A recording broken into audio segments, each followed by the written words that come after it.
जब नैना से नैना लड़ा लूंगी, बिना बोतल के नशा चढ़ा दूंगी। मैं तो लूंगी सबको लगा के ठलाली। चोली के चीजा हिला तो बजे तो छोड़न ताली, नाच जैसे नाचे अमर पाली। कारी कारी के सिया में लाल खुपा वाली, नाच जैसे नाचे अमर पाली। हमरा नहीं आबो हो।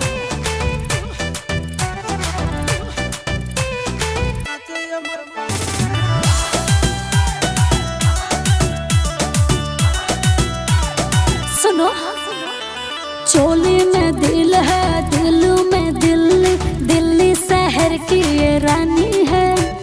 बिजली की तार जवानी है।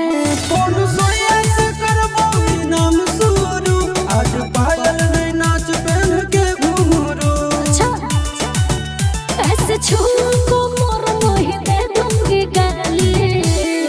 हटो। चोली के चीजा हिला तो बजे तो छोड़न ताली, क्या? नाच जैसे नाचे अमर पाली। नाना कारी कारी के सिया में लाल खोपा वाली, नाच जैसे नाचे अमर पाली। अरे नहीं रे।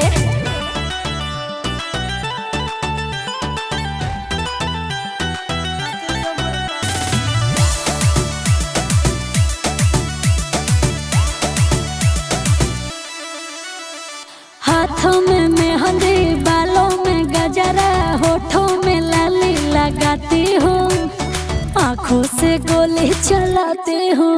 जान तोरा पे धन लुटा देबो कोई, नाच लहंगा में खोस देबो लाल गेंदा फूल। चिंटू राजा या शीश फेंकते हो तुम खाली। सब समझ। चोली के चीजा हिला तो बजे तो छोड़न ताली, नाच जैसे नाचे अमर पाली।